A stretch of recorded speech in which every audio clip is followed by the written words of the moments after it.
하나님 말씀 신약성경 마가복음 10장에서 보겠습니다.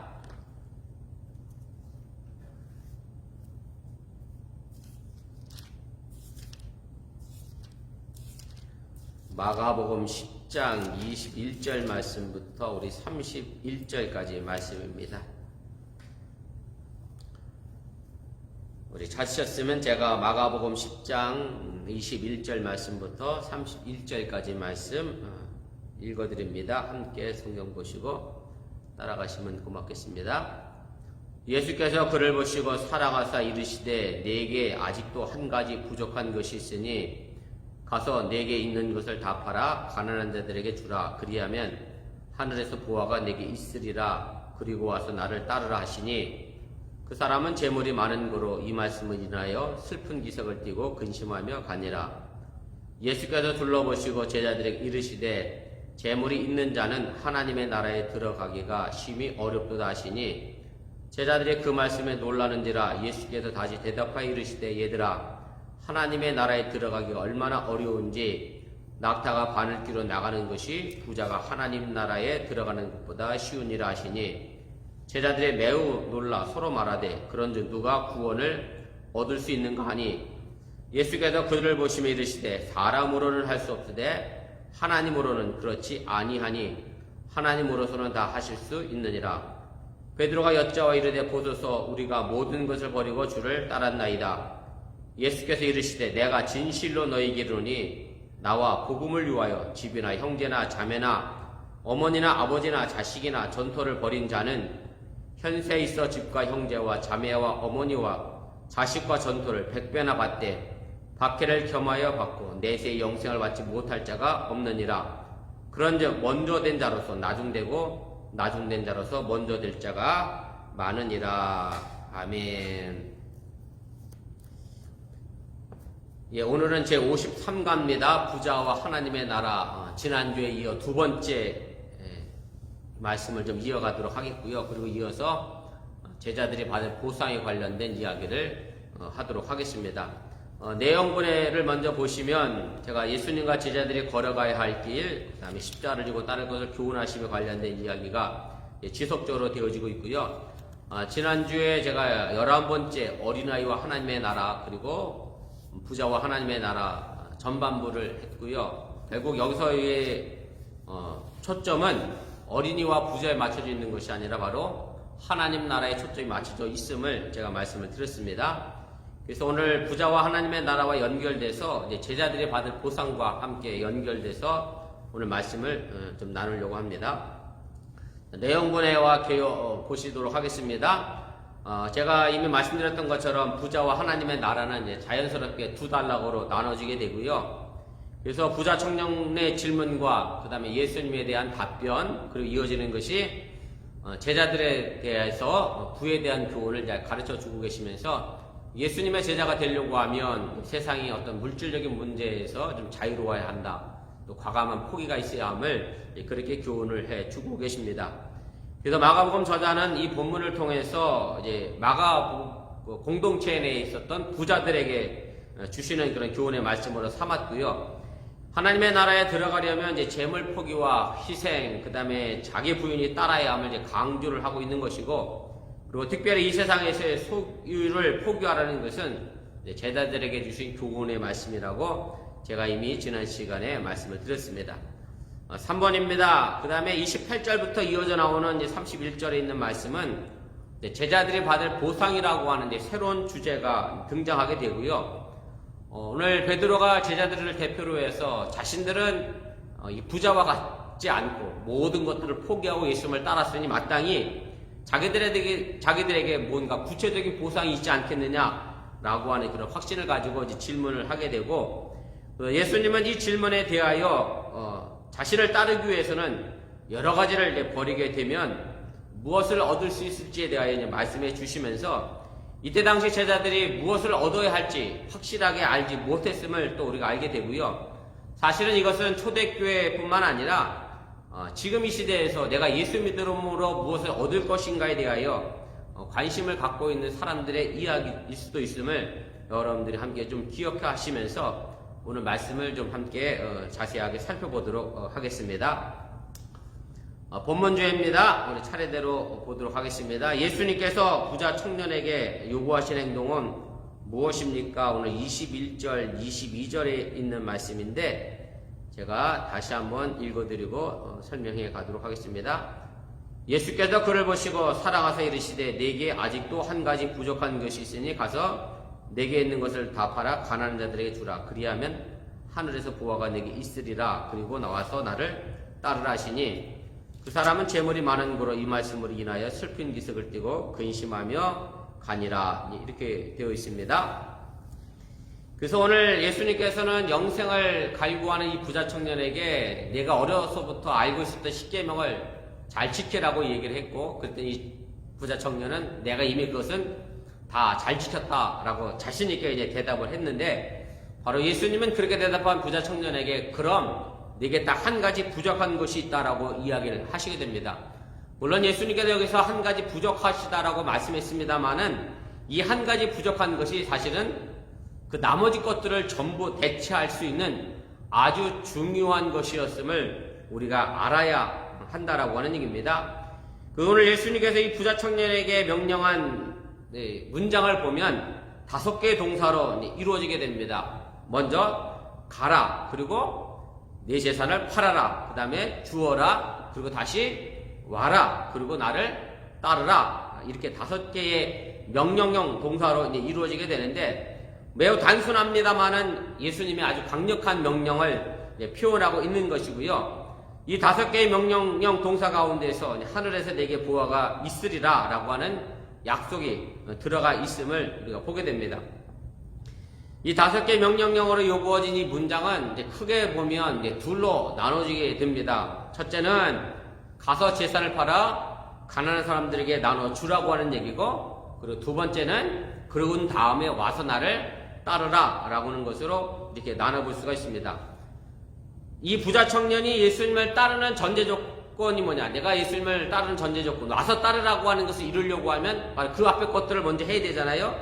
가서 재산을 팔아서 가난한 사람들에게 나눠주라고 하는 이 전제 조건을 이루지 못했기 때문에 결국 이 부자 청년은 예수님을 따르지 못하고 울상을 짓고 예수님을 떠나가게 됐다라고 하는 얘기고, 사실 이 부자 청년이 자신이 어려서부터 십계명의 계명을 잘 지켰다라고 얘기를 했습니다만은 이 부자 청년은 그냥 말 그대로 율법의 계명만 잘 지켰지 그 율법의 계명을 지키면서 어떤 자신의 희생이나 또 자기 부정을 하지 않았다라고 하는 얘기고, 쉽게 말씀드리면 손해보지 않을 선에서 적당한 선에서 율법을 지키고 살아왔음을 우리가 보게 됩니다. 그리고 자신의 소유 전체를 내걸어야 하는 영생의 길 앞에서는 그렇기 때문에 잠시 머뭇거릴 수밖에 없었고 돌아서게 됐다라고 하는 얘기입니다. 그래서 예수님께서 가르쳐 주시는 이 제자의 삶, 제자도의 삶이라고 하는 것, 오늘 마가복음 저자가 오늘 우리에게 전하고자 하는 말씀은 십자가를 지고 예수님을 따르는 삶의 가운데 그 첫 번째는 바로 나 자신을 부정하는 것에 있다라고 하는 얘기고요. 결국 예수님을 따르는 모든 사람들에게 주어지는 이 특징적인 삶이 우리에게 꼭 필요하다고 하는 얘기고, 예수님을 따르는 사람은 스스로 가난해지는 겁니다. 정말 어쩔 수 없이 가난한 것을 의미하는 게 아니라 스스로 내 자신을 낮춰서 가난해짐으로 말미암아 세상의 물질을 의지하지 않고 하늘의 보화를 향하여 쌓아두고 나가는 삶의 길들이 바로 예수님께서 우리에게 요구하시는 제자로서의 길이라고 하는 사실을 여러분들이 믿으시기를 바랍니다.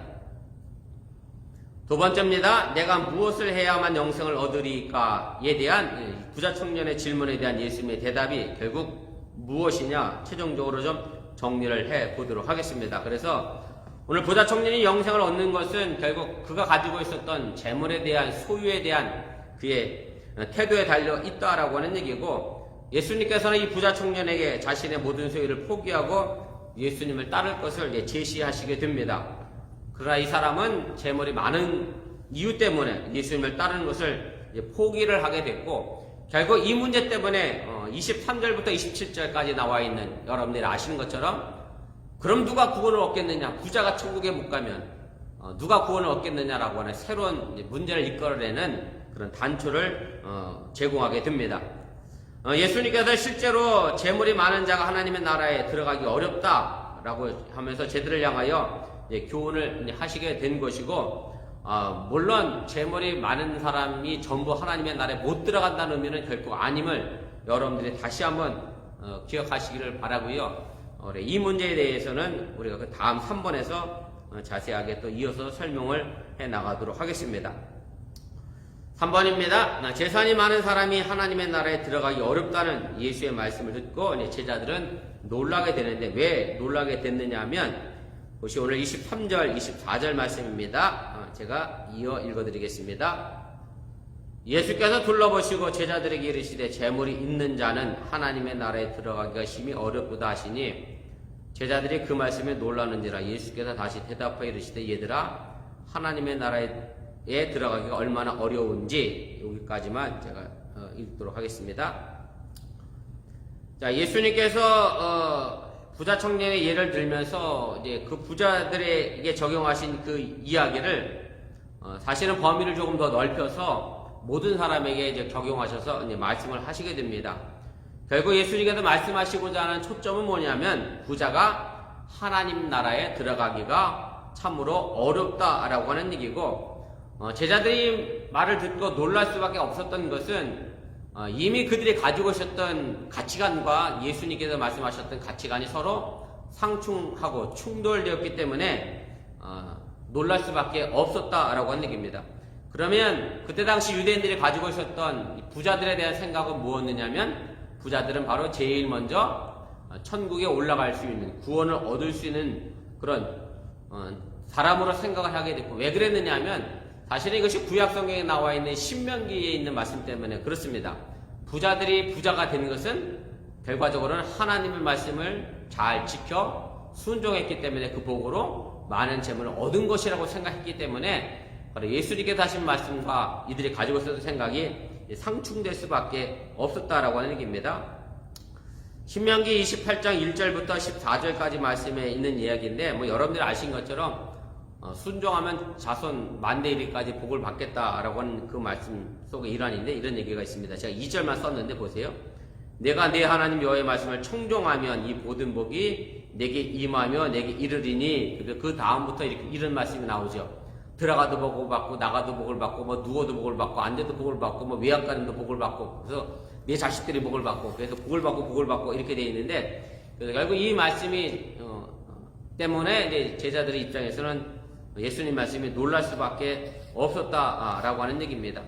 그래서 오늘 예수님께서 왜 부자가 천국에 들어가기가 어렵다라고 말씀했느냐, 그 이유를 우리가 좀 생각해 볼 필요가 있는데, 단순하게 그저 그때 당시 부자는 말 그대로 정상적인 방법을 통해서 부자가 되지 않았기 때문에, 쉽게 말씀드리면 불의한 방법으로 부자가 된 사람들이 많았기 때문에 그렇게 생각할 수도 충분히 있습니다만은, 그럼 오늘 말씀에 비추어서 본다라고 하면 부자가 천국에 가기 어려운 이유 중에 하나는 바로 오늘 이 부자 청년이 자기의 재물을 포기하지 못한 거죠. 다시 말씀드리면 이 부자들은 세상의 물질을 의지하다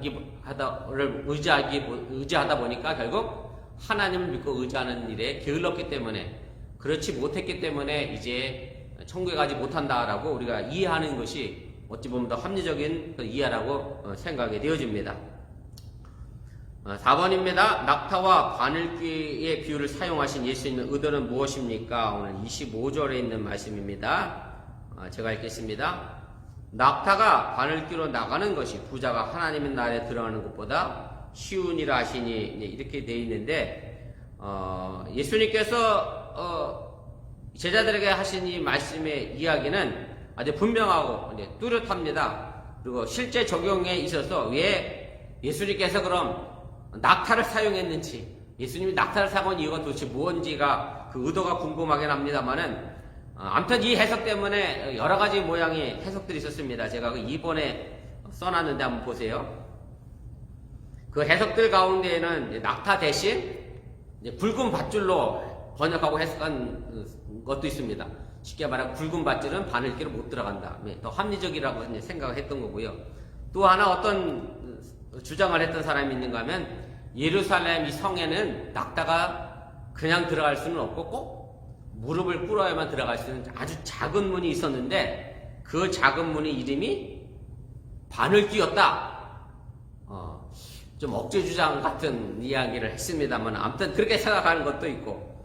근데 이제 이렇게, 아마도 이때 당시에 일반적으로 사용했던 그런 말의 의미가 아닌가 그런 생각을 하게 됩니다. 왜냐하면, 바벨론 탈무드에도 불가능한 일을 이야기할 때 코끼리가 바늘귀로 들어가는 것이다 라는 비유로 설명하고 발견되고 있는 고전이 있는데, 결국 그때 당시 이야기 대신 아마 예수님은 코끼리 대신 낙타를 충분히 사용했을 것이고, 낙타라고 하는 것이 이스라엘 나라에서 흔히 볼 수 있는 그런 동물들이었기 때문에 그렇게 사용한 것이 아닌가 그렇게 생각을 하게 됩니다. 아무튼 예수님은 이 낙타를 사용하신 아주 중요한 이유는 뭐냐면, 결국 부자가 하나님 나라에 들어가기가 그만큼 어렵다라는 것을 표현하시기 위하여 사용한 의미라는 것으로 여러분들 이해하시면 될 것 같습니다.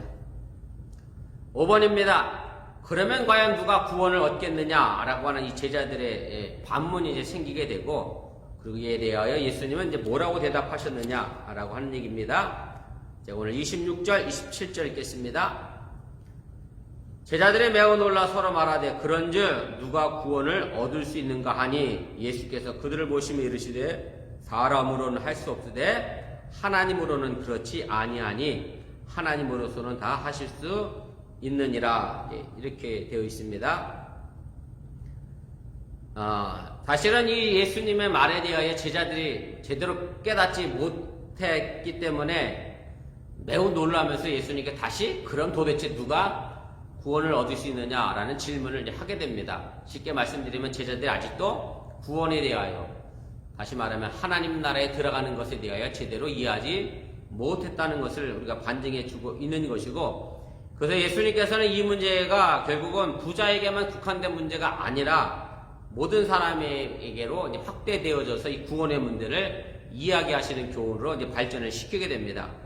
그래서 오늘 본문에는 영생이라고 하는 단어, 그 다음에 하나님의 나라에 들어감, 그 다음에 구원, 사실은 다 같은 개념으로 서로 연결되어서 사용되어지고 있다라고 하는 얘기고, 그래서 오늘 예수님께서 하셨던 이 말씀의 핵심은 그렇습니다. 제가 이미 여러 번 여러분들에게 말씀드렸습니다만은, 사람이 노력해서 노력해서 쉽게 말하면 어떤 율법을 내가 잘 지킴으로 해서, 아니면 내가 어떤 선한 공적을 쌓음으로 해서 생명을 얻기 위하여 충분하지 못하다라고 하는 얘기입니다.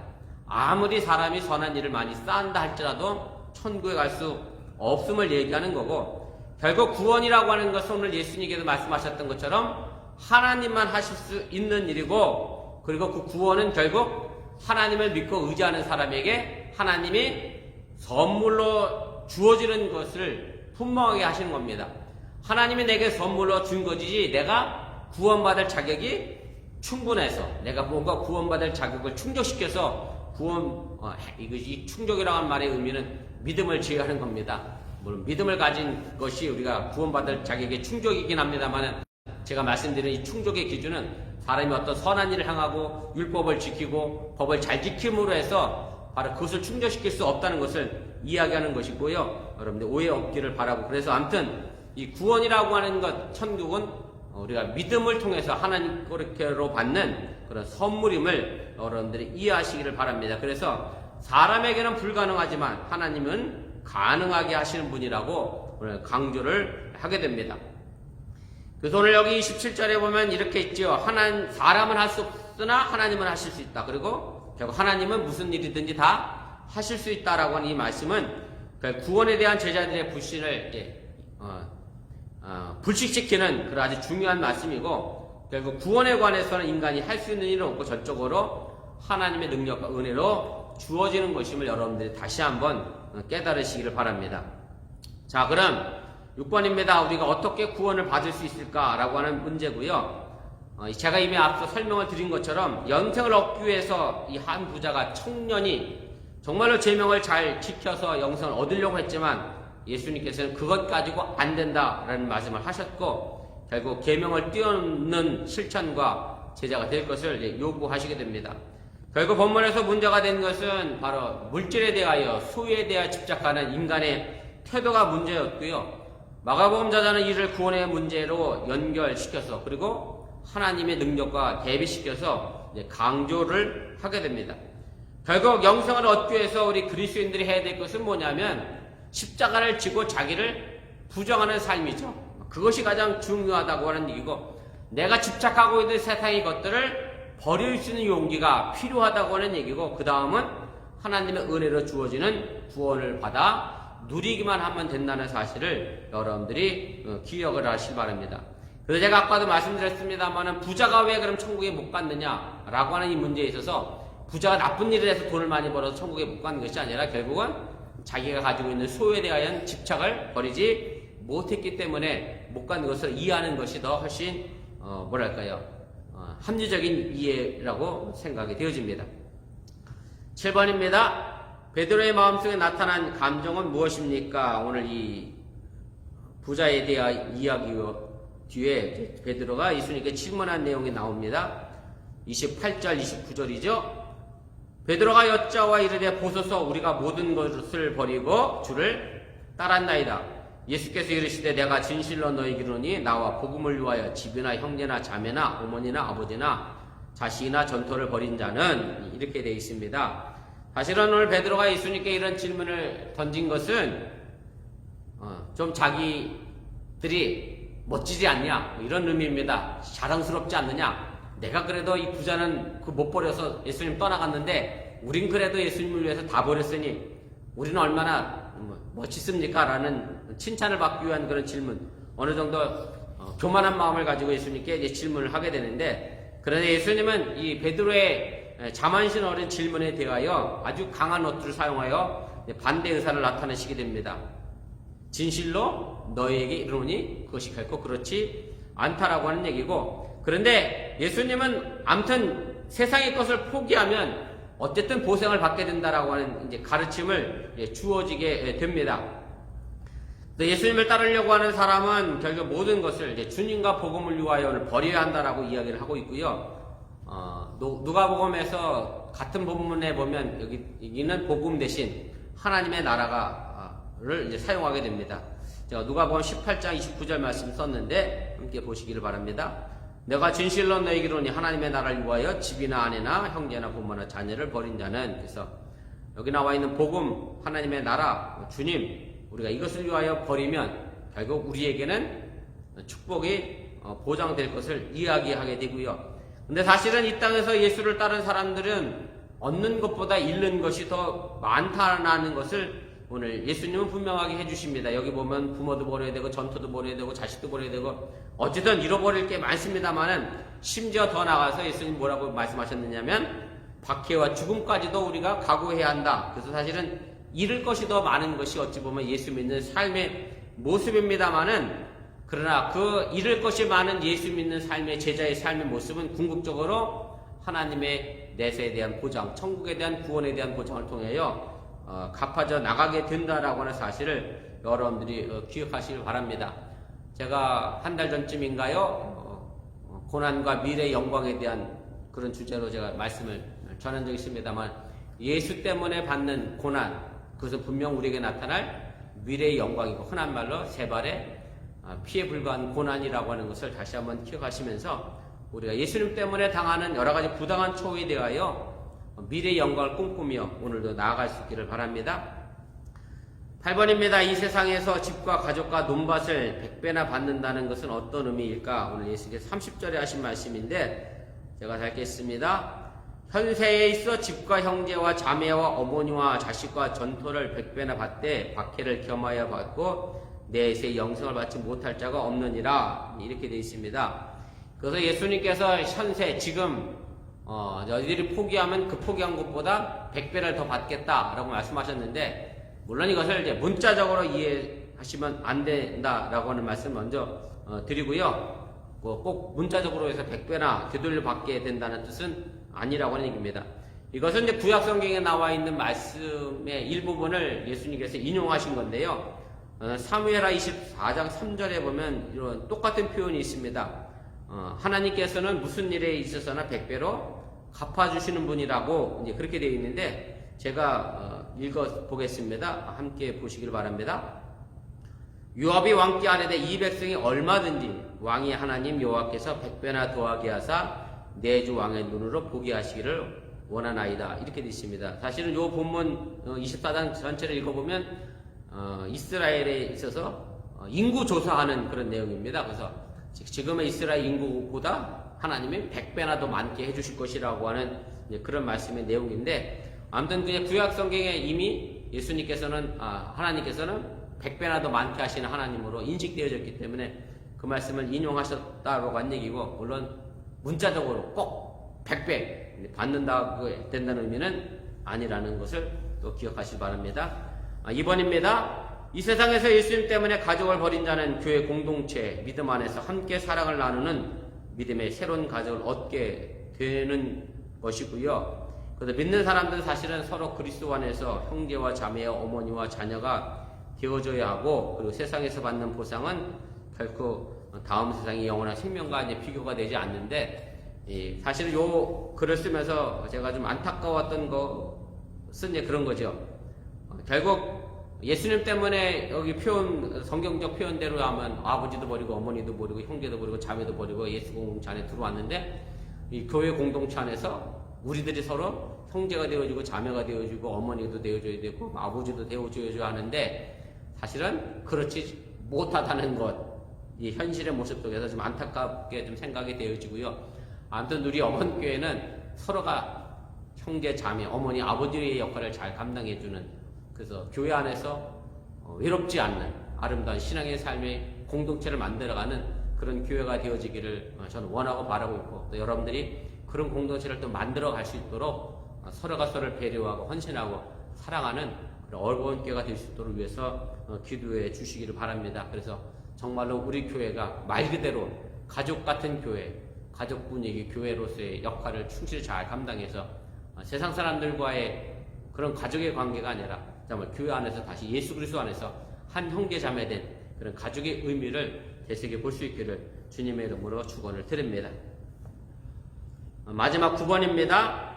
우리는 지금 예수 그리스도의 복음을 위하여 무엇을 포기해야 한다고 생각하십니까? 오늘 마지막 31절 결론의 말씀인데요.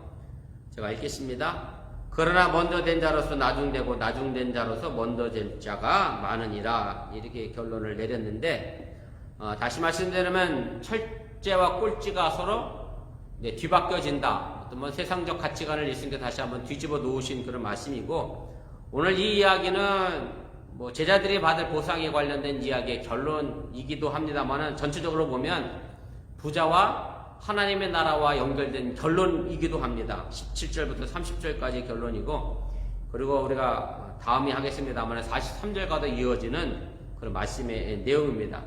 그래서 결국 이 말씀의 속에서 우리가 알아야 될 것은 뭐냐면, 내가 이 세상에서 첫째가 됐다, 아니면 나는 이 세상의 꼴찌다, 이렇게 생각할 수 있는데, 그런데 그 최종 판단은 우리가 하는 게 아니라 누가 하는 것이냐면 하나님이 하실 것이라고 하는 얘기입니다.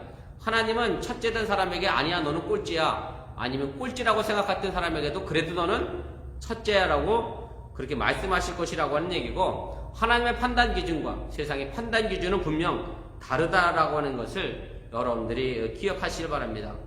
그래서 마지막 심판의 관점에서 보면 말 그대로 첫째라고 생각했던 사람들, 이 세상에서 어떤 권세를 가지고 명예를 가지고 부를 가지고 그렇게 살아왔던 그런 사람들은 오히려 마지막 때에 낮아질 것이고, 또 예수 믿는 것 때문에 지금이야 덜합니다만 예수님 당시나 초대교회는 얼마나 예수 믿는 것 때문에 많은 박해를 받고 멸시와 천대를 받았습니까?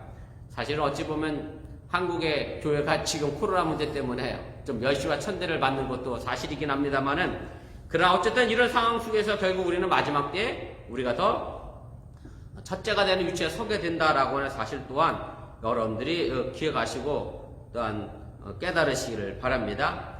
3번입니다. 사실은 이게 또 중요한 이야기이기도 하는데요. 다른 관점에서 본다라고 하면 제자들이 자신의 헌신과 지위를 따지며 보상을 바라는 것에 대한 예수님의 경고의 말씀이기도 합니다. 무슨 얘기냐면, 내가 예수를 믿었으니 나는 나중에 천국 가서 첫째 되겠다, 이런 보상의 심리를 가지고 예수 믿지 말라는 얘기고, 제자가 되지 말라고 하는 의미라고 하는 얘기고, 예수를 따른 대가로서의 어떤 보상을 요구하는 것이 아니라 그것은 자연스럽게 하나님께서 주시는 것이지, 내가 그 보상을 얻고자 뭔가 해서는 어찌 보면 불순한 의도가 섞여 있다라고 말할 수밖에 없고요. 그래서 우리가 그런 순수한 신앙의 모습을 가져야 함을 다시 한번 기억을 하시기 바랍니다. 4번입니다. 제자들이 자신의 것을 포기한 것은 보상을 위해서가 아니라 예수님처럼 자신을 부정하며 예수님을 따르기 위해서라고 하는 얘기고요. 그래서 예수님을 따르는 자들이 자신들의 희생이라든지 헌신을 내세워 적절한 보상을 요구하는 것은 분명 잘못된 태도라고 하는 얘기입니다. 그래서 이 말씀을 지금의 교회 공동체에 다시 적용해 본다라고 하면 우리 한 믿음의 공동체 안에서 먼저 된 사람들이 나중 된 사람들을 지배하려고 하는 마음을 가져서는 안 된다라고 하는 얘기고, 쉽게 말씀드리면 먼저 예수 믿고 교회 안에 들어와 있던 사람들이 기득권을 가지고 뭔가 그것을 가지고 행사하려고 하지 말아야 한다는 얘기고요.